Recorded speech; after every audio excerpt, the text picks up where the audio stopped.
बिस्मिल्लाहिर्रहमानिर्रहीम। How to plaster के plaster कैसे किया जाए, उसकी चेकलिस्ट कैसे होनी चाहिए, वर्किंग स्टार्ट करने से पहले उसकी चेकलिस्ट में क्या क्या चीज़ें शामिल होनी चाहिए। तो उसमें सबसे जो पहली चीज़ है कि वॉल प्रॉपर क्योर्ड होनी चाहिए। हमने जब भी प्लास्टर करना है तो 24 घंटे पहले हमने वॉल्स को प्रॉपर क्योर करना है, क्योरिंग करनी है, उनकी तराई करनी है, ताकि हमारा जो मटेरियल है, मोर्टर है, वो उस पर अच्छे तरीके से ग्रिप कर सके। नंबर 2, उसके बाद है level spot horizontal and vertically. उसमें जो भी हमने दीवार प्लास्टर करनी है उसमें हमने प्लम बॉब के थ्रू उसकी वर्टिकलिटी और हॉरिजॉन्टल अलाइनमेंट को हमने प्रॉपर चेक करना है।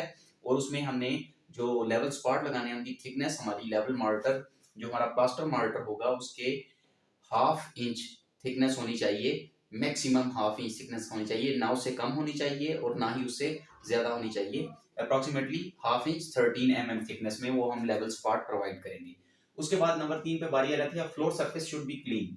प्लास्टर करने से पहले हमने फ्लोर की जो सरफेस है उसको क्लीन करना है, ताकि नीचे कोई शीट या कोई पॉलीथीन शीट वगैरह बिछा लेनी है, ताकि हमारा जो मॉर्टर नीचे गिरे वो जाया ना हो, उसमें कोई भी कंकर, बजरी, दाने वगैरह या मिट्टी के ज़रात उसमें एडजस्ट ना हो और हम उसको दोबारा रीयूज कर सकें। उसके बाद प्लास्टर की जो रेशो है, प्लास्टर की रेशो हमारी 1:4 या 1:6 यूज होती है। 1:4 यूज होती है आउटसाइड पे और जो 1:6 है वो हमारी इनसाइड पे हम यूज करते हैं। 1:6 इनसाइड पे कमरों के अंदर हम 1:6 की रेशो यूज कर सकते हैं और जो 1:4 है वो रेशो हमने आउटसाइड पे यूज करनी है, बिल्डिंग के आउटसाइड पे, क्योंकि बाहर वेदर कंडीशंस इफेक्ट करती हैं प्लास्टर सरफेस पे, दीवारों पे, इसलिए वहां पे हमने सीमेंट की रेशो को ज्यादा रखना है। उसके बाद जो मॉर्टर, सीमेंट मॉर्टर है, उसकी जो मिक्सिंग है वो हमने 3 टाइम करनी है। जो हमने सूखा मटेरियल लेना है 1:4 के हिसाब से या 1:6 के रेशो के हिसाब से, उसमें हमने उसको प्रॉपर 3 टाइम उसकी मिक्सिंग करनी है।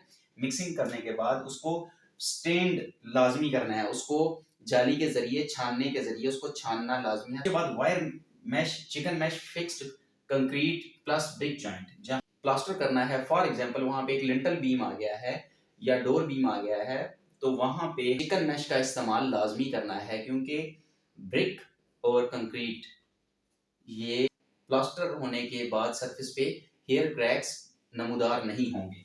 उसके बाद plaster thickness 13 mm, half inch thickness इसकी। जो हमने वो लेवल स्पॉट लगाए थे, ये लेवल स्पॉट लगाए थे, उसी की मुनासबत से हमारी प्लास्टर की थिकनेस आ जाएगी। हाफ इंच से ज्यादा थिकनेस नहीं होनी चाहिए। उसके बाद प्लास्टर शुरू करने से पहले दीवार के ऊपर हमने सीमेंट सलरी, जिसे हम उर्दू में नीरू कहते हैं, नीरू लगा के उसके बाद हमने प्रॉपर प्लास्टर शुरू करना है, ताकि इसकी ब्रिक मैसनरी के साथ प्रॉपर एक ग्रिप हो, एक बॉन्ड बन सके। और उसके अलावा जब प्लास्टर हमने क्लियर कर लेना है, उसकी वर्टिकलिटी और हॉरिजॉन्टल अलाइनमेंट को चेक करने के लिए हमने स्टील रॉड यूज करना है। हमने स्टील रॉड और प्लम बॉब यूज करना है। स्टील रॉड होगा उसकी हॉरिजॉन्टल अलाइनमेंट, वर्टिकल अलाइनमेंट के लिए, लेकिन प्लम बॉब से हम उसकी वर्टिकलिटी को चेक करेंगे। कॉर्नर जो है प्लास्टर के किसी भी कमरे के, उसका हम प्रॉपर गुनिया चेक करेंगे 90 एंगल के थ्रू, ताकि हमें टाइल लगाते वक्त या सीलिंग करते वक्त किसी किस्म की कोई दुश्वारी ना हो। फिर आपने जब प्लास्टर कर लेना है, उसके बाद इसकी वर्टिकलिटी और हॉरिजॉन्टली अलाइनमेंट को चेक करने के लिए हमने स्टील रॉड और प्लम बॉब का इस्तेमाल लाजमी करना है। स्टील रॉड से हम इसकी हॉरिजॉन्टल अलाइनमेंट और वर्टिकल अलाइनमेंट को गज के थ्रू इसको एक हमवार सतह मुयस्सर करेंगे। प्लम बॉब के थ्रू हम इसकी वर्टिकलिटी को चेक कर लेंगे, जैसा कि हमने लेवल स्पॉट लगाते हुए ये हमने प्रोवाइड किया था। प्लास्टर क्लियर होने के बाद उसकी हमने 7 डेज तक क्योरिंग मस्ट करनी है। Curing is the necessary part of plaster work. ये उसकी मजबूती का बायस है। आप क्योरिंग का खास ख्याल रखेंगे। तो इसी तरह की इंफॉर्मेटिव वीडियोस देखने के लिए मेरे चैनल के उस लाइक और सब्सक्राइब लाजमी कीजिए और मिलते हैं नेक्स्ट वीडियो में। अल्लाह।